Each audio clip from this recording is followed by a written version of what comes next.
1.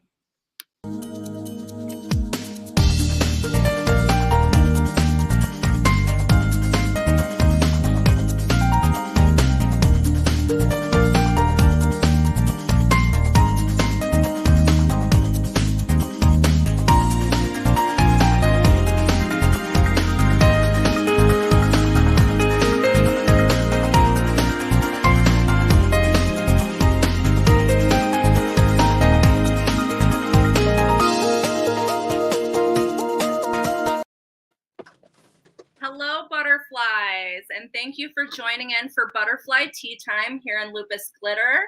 I hope you have your tea and your coffee ready. Today, we're going to be celebrating the fact that we've just hit September, and we're going to be talking about boundaries, revolving fall and healing, and going through lupus flares, and what those boundaries are going to look like this month for us, just so that we can have an amazing holiday season. How are you ladies today? How's everybody doing? I'm good, guys. How are you guys doing? I'm good. I had a fun holiday. A lot of cooking. I saw. You did do the cooking. Oh my goodness. Fried pickles, what is that? onion rings, deviled eggs. Wings, sliders. Girl. So Shantae is like a huge caregiver to her family, even with everything that she's going through with lupus and out of the hospital. It does not slow her down from cooking all these elaborate restaurant meals for her family. And we were just having a conversation between us this week, and we try to make every show realistic and things that are on our minds and our hearts. And this week we were talking about dinner parties and like cooking for family and having friends over during this season, and what that will look like for us to not just say no to certain things, but maybe have a little bit more of an expectation and have those healthy boundaries to set ourselves up for success this holiday. So I wanted Shantae to tell you guys a little bit about September and what this means to her personally. Oh, girl, you will put me on the spot. I'm going to put you on the spot. September is one of the most important months to me outside of my birthday, because it's the day I was reborn. I mean, many people don't know that I suffered with suicide like ever since I was 13. So, and I didn't really get a healing from it until I was well over 35. I was 35. So I had lived that long trying to kill myself, and being diagnosed with lupus, that just compounded everything. So it just made my depression and everything worse. And I was hospitalized in a mental institute like 3 different times for trying to kill myself. So the last 5 years have been hopeful. They have been healing. They have been me rebirthing and reinventing myself and learning my own mental health boundaries, because I learned that I have to protect what I allow to be around me and what I allow to become in me. So what I watch, what I listen to, who I hang out with, all of that makes a big difference in how I ultimately see myself. So yeah, this month is Suicide Prevention Awareness Month. Call it SPAM. We all know about SPAM, right? So we want to bring awareness to suicide prevention. If anybody is needing help, dial 988. 988, that gets you right to somebody you can talk to. You ain't got to tell them nothing. Just talk to somebody. I'm so glad you're covering this topic, because within the lupus community, I've talked to many people that talked about having suicidal thoughts. I mean, like dealing with lupus itself can be overwhelming. And Yep. then we take into consideration that we lose so many people with lupus. And Mhm. then a personal level, when we lose family members like a mom or a dad or a child, those things on top of dealing with lupus can be a lot for a lot of people. I know personally in the lupus community, we have a woman that I talk to quite regularly. She lost her mother and she lost a child within a Mm, year. On top mm. of that lupus, and she's been extremely sick herself. And so it's just like this is a good topic to talk about because Yeah. people need help and sometimes they don't really know who to talk to, and maybe that phone call or having this Mhm. information what they need to help them in that moment to get to where they need to be. And a lot of our friends within the lupus community are in different states, so we can't just get in the car and really go to them in that moment because they were in my state. That's my heart. I would go and try to talk to them and make sure they were good. So sometimes people in a different state or a different country or wherever, they need information to get them some help right now, and sometimes this is the only information that they may see, or this may be something that resonates with someone who needs this type of information. So I'm Yeah. really glad that we are doing this show because the holidays are coming up and a lot of people are dealing with a lot of depression because they Yes, have lost loved ma'am. ones. Yes, ma'am. Yes, ma'am. Loss of self, loss of A- others. yes, During the absolutely. holiday season, it's the worst. It's the worst, and that's where the suicide is at its highest. And So, that's why today we really want to talk about boundaries. We all get super excited, and as mhm. women, we want to do so many things for our family. But you Hmm. do need to have healthy boundaries with family, with friends. Absolutely. You must have healthy boundaries with family and friends. And something that Taja said just now was talking about the loss of self. With sometimes we do lose self because sometimes we have a need to want to please everybody, but Mhm. sometimes we can't please everybody because sometimes your body will not cooperate, especially Right. if you're dealing with depression or you're dealing with a autoimmune disease. Sometimes you just don't have what's the word I'm looking for? You just don't have the momentum. You don't have something driving you to even want. Mhm. Some with depression, you don't even want to get out of bed. So you're talking Exactly. about You're preparing numb. meals and being around friends. I mean, and you could talk about this like you want to isolate yourself. So sometimes you Exactly. don't even really want to be around family and friends because they'll see that it's something wrong with you. So you try Mhm. to isolate yourself.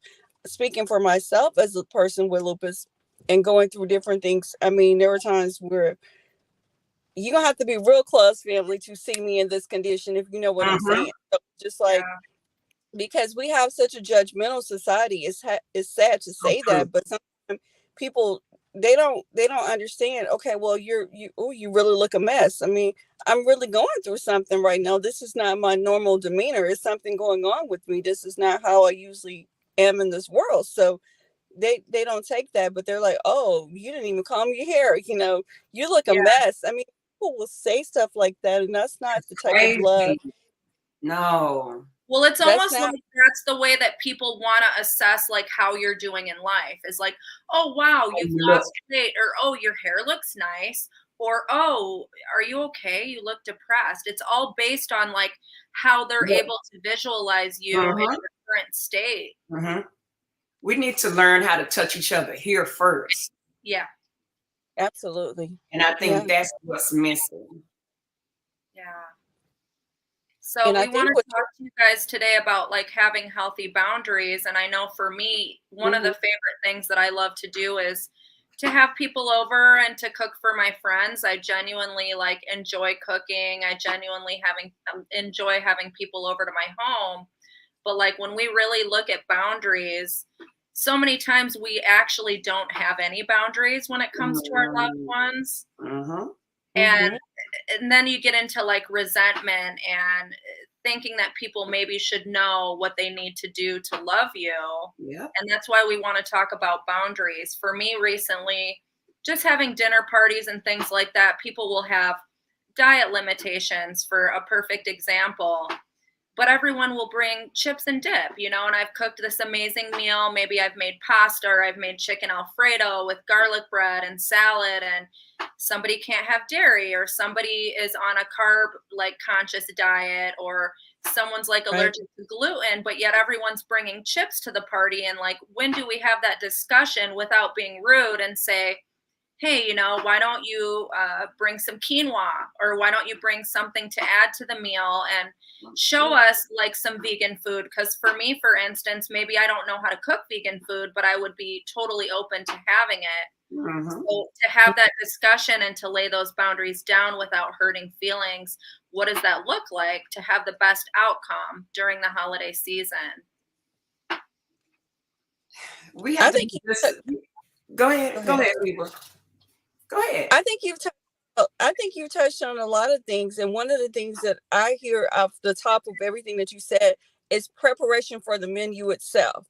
Yeah. So if somebody knows that they are not eating dairy, they can't eat dairy, or they're doing a certain diet because of their health reason, or they want to lose weight, whatever the reason may be, then that needs to be communicated while you're preparing. Okay, we're going to have dinner at my place. Everybody can come over, but I need to know, is there something that you don't eat, or is there something that you would like to bring that you do eat because you don't eat this? So Yeah. if everybody brings something that they're eating, then it'll work out. Everybody could be happy. You could have a great party, and you would feel less stress, and you wouldn't feel no pressure, because you'll know that, okay, if somebody's vegan, okay, they're bringing a vegan meal, they're bringing something that they can eat. Everybody be happy, and And you then wouldn't that have to be also stressed. gives us the chance to like come into your world. Like, let me Exactly. try Yeah. something vegan from your cooking. And I just think that that's such a healthier approach than trying to throw a dinner party Hmm. and then everybody's disappointed and everybody ends up Yeah. sad at the end of the night. And then there's still a Yeah. million dishes and nobody's happy. So how do we navigate that? Yeah. Maybe it's a I group definitely agree. text. Maybe it's a group text. Let's have some meal ideas instead of just this is what I'm serving, come Yeah. as you are. Maybe Yeah. it's a group text. Maybe it looks like, what does everybody feel like? Just those little baby steps that make things a little bit more successful and keep everybody from that resentment. I And mean, I like Libra's idea. Make it a potluck. Everybody brings something. yeah, Everybody's Hmm. responsible for the menu. So nobody should have anything to say about the menu, because it should Because be, you yes, right. for everybody. Everybody's bringing Everybody has contributed something that they it. will enjoy. Exactly. So even if you can't eat nothing else, you can at least eat your food. right, right. And don't Yeah. bring just chips. Bring some quinoa. Bring something like that will actually fill you up. And give other people Oh, the chance to try your lifestyle. Yeah. Yeah. absolutely. We had a unique experience this past weekend. My auntie and uncle, they own a lounge event center, and they had a Japanese band that came to the United States, and they performed this weekend.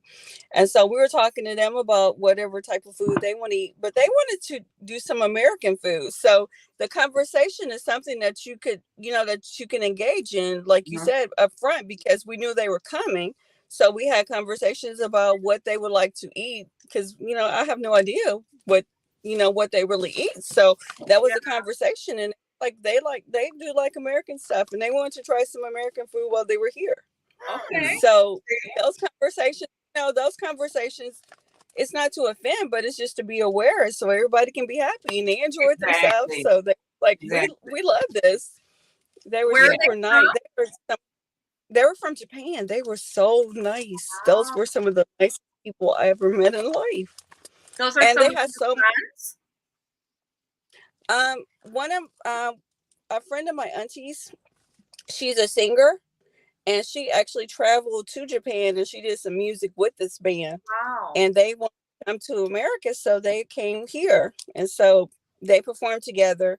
Super nice. They were some of the nicest people ever.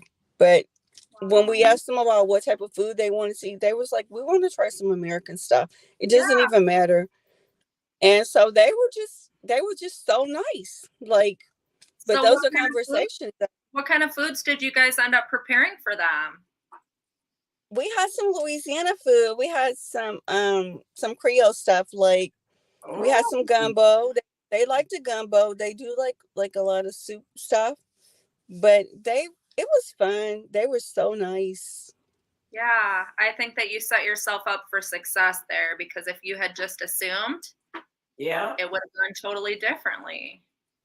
But honestly, I couldn't really assume because when I started looking, I was, I was trying to, not to sound dumb, but I was trying to do research and I was like, Yeah. okay, I don't even know how to make that this stuff. Let me see.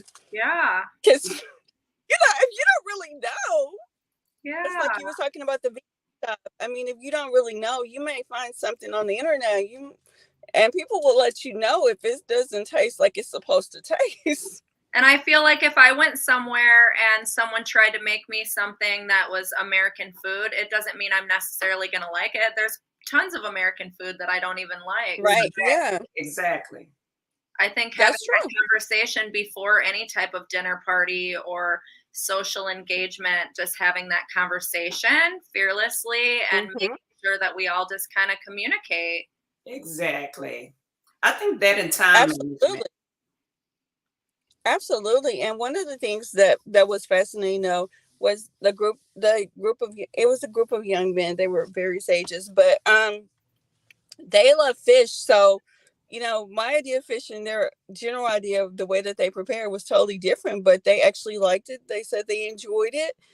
And so, it's just like you said, it's a conversation that has to be had. So if the It is conversation because is not had, then when you you can't really create, look at it, you can't, Louisiana, the way that they cook fish is very, and in Arkansas as well, and anywhere in the South, it's very much like we make it spicy, we make it crispy.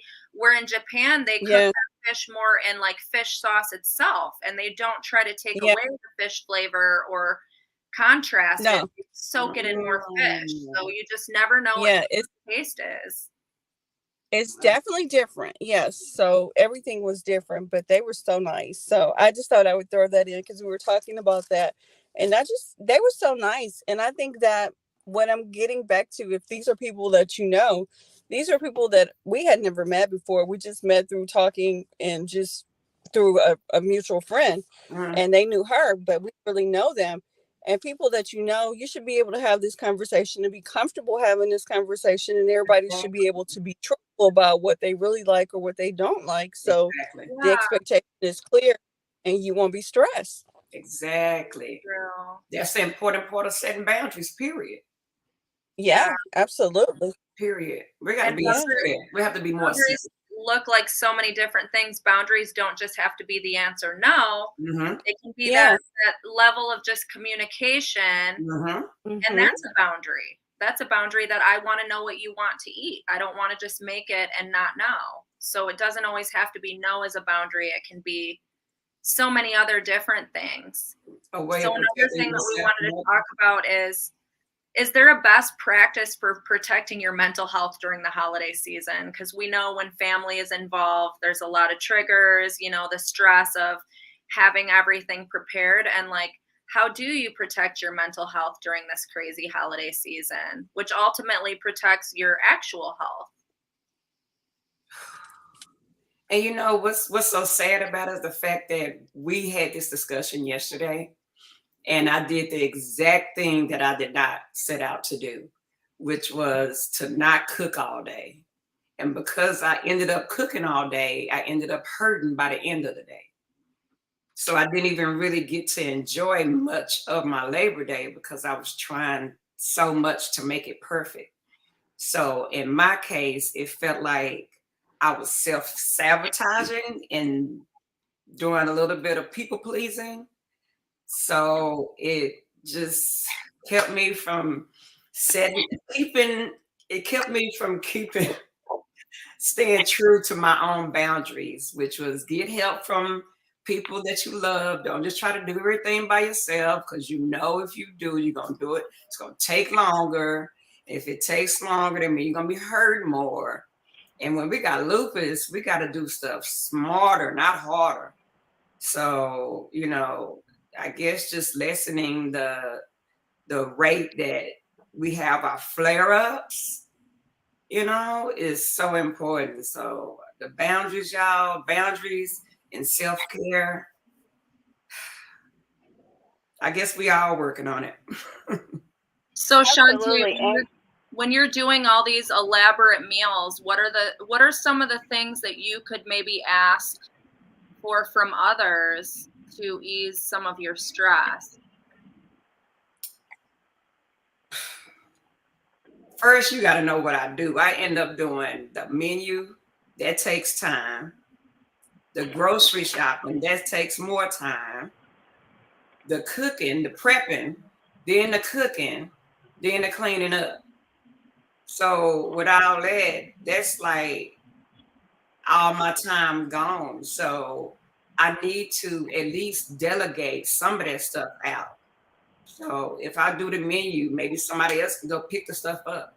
Or if I feel like I need to pick the stuff, maybe somebody else can do the menu. Or maybe we can make it a collaborative, a team thing. Maybe we can make it fun. You cook this, you cook this, you cook that. But I wanted to You're make my doing too family happy. I wanted to make my family happy, and I kind of wanted everything to be done a certain way. So I guess you really have to get out of that mind frame. You have to know when you need help and when it's time to just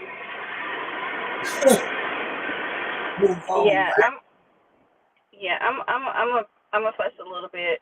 You gotta let them help you, but you gotta establish those boundaries by asking them to go to. Somebody could go to the grocery store. You don't have to go to the grocery store. You're gonna cook it. I mean, you don't Yeah, have to do everything. So it's exactly. okay. You have to learn how to. What you said. You said it best. To delegate. You have an idea, and it will be less stressful, and it'll be easier on you, and it will make you not be in as much pain, and you wouldn't flare as much because if you just think about it. If they went to the grocery store and got the food, that would save you some time. You would feel better, I and you could have wouldn't. been I mean, it would resting. be, yeah, you could be resting during that moment while they're getting the food. I mean, you not already decided what you're gonna have. Let them get the food, and you shouldn't have to wash all the dishes. You should get some help. Yeah, Somebody could wash the dishes. You done cooked. yeah, I mean, come on now. yeah, You yeah, gotta tell them because sometimes people they know that you have lupus, but sometimes they forget because you do the superwoman, and I can't even exactly. because I do superwoman too, and so then sometimes my daughter will look at me and she was like, "Mama, you need to go lay down. I got it. Just I don't care what you do. Just get out of here. Go do something else." And so it's okay. Just let them help you. But Tell them. I think I get lost in trying to prove that I can do it because when you got them flare-ups, when you're in the hospital, it's like you can't do it for so long to where I they know. take care of When you. So when you feel like you owe them or something, or you feel like you owe yourself. You know what I'm I saying? That I do. I so do. And I'm gonna give you the advice I've been giving to myself, and I have to remind myself. okay. The same advice I give to myself is to recognize that I'm human, and I understand that because there were times when I couldn't do so many things that I want to overcompensate for it. But when I do overcompensate for it, I pay for it in my body later, and And that that's and that's the exactly truth. what Like happened. because because you was in the hospital, you couldn't do so many things, and I understand. I completely understand. But then Yeah. it's like your body when you get home, it's like okay, now I got to make up for everything that I didn't do, and when you do too much, your body lets you know. And sometimes we're having a really good day, and we take full advantage of the really good day, Uh-huh. and then our body lets us know, that there's something wrong. So I'm just saying, just balance I it, and know. don't be afraid to ask for some help. Let them know you love them, and you want to do a lot more stuff. But when you do this stuff, that your body doesn't like for you to do too much stuff, and they Yeah. don't want to see you in pain, so they will understand and they will get it and they will pitch in. I promise you. Wow. I know that they will, because I know my daughter. She's gotten to the point she will look at me and be like, "Mama, you don't look well. Go lay down." Or go sit on the couch, go do something. I'll do this. I just want you to get out of here. And see, that's beautiful. My family does that too. They Mhm. saw me doing a lot yesterday, so they stepped in and helped. I just like you said. When you fresh out the hospital, you want to Yeah. you tend to Overdo it. overdo it. We got trying to to get overkill. back to it. Yeah. I think that's part of that post-traumatic stress that we have when we survivors of Yeah, lupus, for real. I think that's what that is. We I just I trying to get definitely back, agree. Yeah, you because know. you don't want to go back, and I fully get that. I fully get when you've been in the hospital and you have had so many restrictions on your mobility and being able to do certain Yes, things that you don't never want to go back to that. But but we also got to know that we recover from the stuff that we don't want to go back through. I mean, we recover from it because we're not exactly. there anymore. We're not in the hospital. So if we can remember that if we have some setbacks, we can still recover from the setbacks, but we don't want to go. We don't want to place ourselves back in the hospital to have to reemerge from the setbacks. So, because if we just do too much, our body may not take it so well. So then you know what I'm saying? Like you don't ever know what's going to be too much sometimes. And so we Yeah, have to balance ourselves and just take it one day at a time and one step at a time. If we feel like we're getting tired, and that's the thing about it, we get going and we don't want to get tired. We just keep moving. sure. That's one of the problems. Yeah, I understand. I'm preaching to you and I'm preaching to myself because Oh, you it look, gets preach it's so easy to tell somebody else to do it, but when you experience it yourself, it'd be a whole nother beast. You know. yeah. So I get it. I I'm do. glad we So, talked but about this going into the holiday season though, because a lot of women got kids, got jobs, got their own businesses, and got lupus. yeah, And absolutely. still Life be is trying to host parties, still be trying to yeah, just live their best life. So you got to know how to manage our time, our self-care practices, and set absolutely. What do you do for self care? What's what I something you do for self care? do. Yoga, meditation, writing. Mhm. When I Mhm. just can't take it no more and I get so numb that I just want to scream, I just get my pen and my paper. I don't care if it's 4 o'clock in the morning. Mhm. I don't care what time it is. I get alone in the bathroom with my pen and Mhm. paper and just get to writing. I write it Well, out. look at that amazing art behind you. Oh, that's beautiful. I find that art so inspirational, and I know that you don't consider yourself an artist, but when I look at that, you're an artist. Oh, that's Girl, beautiful. You painted that. I did, but it was at a paint party. So it was, I just felt like, I feel like the artist that was helping us kind of beefed it up for me. I painted it, but he did the black. So I did everything else. But he did the It's black marks beautiful. and the I gold. love it. That's pretty. You did good. That's pretty. Anything I paint, I always make sure to put that enough stamp on it. I love that so much. And Enough. Yeah. I Oh, think it's an that's a amazing reminder. painting. And at the end of the day, it's your hand on the paper that created that. And it's beautiful. And there's so many things inside of us. And all we need to do is whether it's poetry, we have so much creativity inside of us that needs to come out. And Yeah. whether it's poetry or art or creating, like I did the butterfly booth for the conventions, we all have something inside of us that the world needs to see. And that is Mhm. through our pain and through our trials. So we're going to close this with a national suicide hotline number. Please give this to anyone that you feel is in danger. We Yeah. thank you so much for setting boundaries with us going into fall. And I know that we're all going to have an amazing fall season. Yes. And Yes. boundaries are not a bad thing, and it's okay to say no. And there's a way to say no without hurting feelings. And sometimes it doesn't always look like the word no, but it just looks like communication and planning. Exactly. So Yes, thank ma'am. you, ladies, so much for your time today. And I hope this helped you, butterflies. We will be building off of this in the next coming weeks. And as always, fly free. Hey, me gusta esa. Pretty baby, pretty baby. Oh,